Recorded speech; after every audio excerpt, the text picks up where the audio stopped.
అక్రమ సంబంధాలు ఎన్నో కుటుంబాలను చిన్నాభిన్నం చేస్తున్నాయి. చివరకు ప్రాణాలు తీసే దారుణాలకు దారితీస్తున్నాయి. సంగారెడ్డి జిల్లాలో వెలుగు చూసిన తాజా ఘటన స్థానికంగా తీవ్ర కలకలం రేపింది. వివాహేతర సంబంధానికి అడ్డుకున్నాడనే కారణంతో ఓ భార్య తన ప్రియుడితో కలిసి భర్తను అత్యంత కిరాతకంగా హత్య చేసి అనంతరం జేసీబీతో గొయ్యి తీయించి మృతదేహాన్ని పూడ్చిపెట్టిన ఘటన సంచలనంగా మారింది.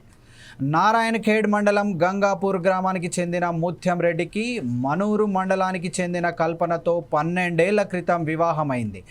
వీరికి 11 ఏళ్ల కుమారుడు 9 ఏళ్ల కుమార్తె ఉన్నారు. బయటకు సాఫీగా కనిపించిన ఈ కుటుంబ జీవితం 3 నెలల క్రితం కొత్త మలుపు తిరిగింది. నారాయణఖేడ్లోని ఓ ప్రైవేట్ ఆసుపత్రిలో నర్సుగా పనిచేస్తున్న కల్పనకు మనూరు మండలం ఎల్గోయి గ్రామానికి చెందిన బెగరి మండలి అలియాస్ చింటూతో పరిచయం ఏర్పడింది. ఆ పరిచయం క్రమంగా వివాహేతర సంబంధంగా మారింది. దీంతో తమ సంబంధానికి భర్త ముత్యం రెడ్డి అడ్డుగా ఉన్నాడని భావించిన కల్పన చింటూ కలిసి అతడిని హత్య చేయాలని పథకం రచించినట్లు పోలీసులు తెలిపారు. ఈ నెల 18వ తారీఖు రోజు నారాయణఖేడ్ పోలీస్ స్టేషన్లో ముత్యం రెడ్డి అనే గంగాపూర్ అతను నారాయణఖేడ్ మండల అతను మిస్సింగ్ అయినట్టుగా అతని భార్య వచ్చి మన నారాయణఖేడ్ పోలీస్ స్టేషన్లో ఫిర్యాదు చేయడం జరిగింది. దానిపైన ఆ ఫిర్యాదు పైన మిస్సింగ్ కేసు కట్టడం జరిగింది. ఆ తర్వాత దర్యాప్తులో భాగంగా ఎస్ఐ నారాయణఖేడ్ గారు ఆమె యొక్క కాల్ రికార్డు మిగతా ఇవన్నీ వెరిఫై చేసి ప్రాథమిక సమాచారం ప్రకారము ఒక అనుమానితుడిని పండరి అనే అతను ఎక్కువ ఆమెతో మాట్లాడుతున్నప్పుడు కాల్ సస్పిషన్ మీద అతన్ని ఈరోజు పిలిచి ఇంటరాగేషన్ చేస్తే అతను తన యొక్క తప్పుని ఒప్పుకున్నాడు.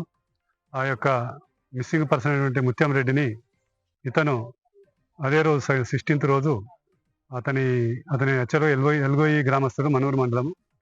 అతను ఆ రోజు ఉదయం మధ్యాహ్నము ఆ యొక్క మిస్సింగ్ పర్సన్ తీసుకొని అతని పొలం దగ్గర ఎల్గోయి దగ్గర తీసుకొచ్చి చంపి అక్కడే ఆయన పొలంలో గుంత తీపిచ్చి అందులో బుంద పెట్టి పైన పూజ చేసి ఆ తర్వాత వెళ్ళిపోయినాడు.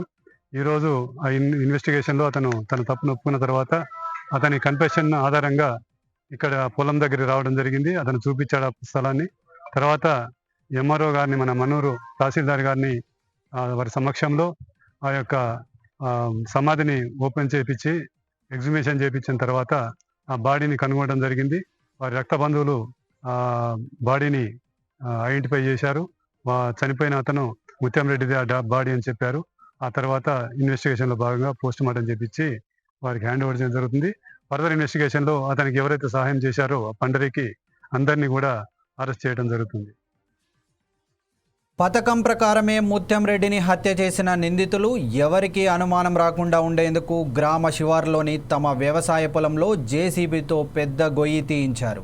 అనంతరం మృతదేహాన్ని అందులో పూడ్చిపెట్టి పైభాగంలో రాళ్లు వేసి ఆనవాళ్లు కనిపించకుండా చేశారు. హత్య అనంతరం భర్త కనిపించడం లేదంటూ కల్పన పోలీసులకు ఫిర్యాదు చేసి మిస్సింగ్ డ్రామా ఆడినట్లు దర్యాప్తులో వెల్లడైంది. కేసు నమోదు చేసుకున్న పోలీసులు విచారణ ప్రారంభించారు. అయితే ఘటన జరిగి 9 రోజులు గడిచినా కేసులో పురోగతి లేకపోవడంతో కల్పన ప్రవర్తనపై అనుమానం వచ్చిన పోలీసులు తమదైన శైలిలో విచారణ చేపట్టారు.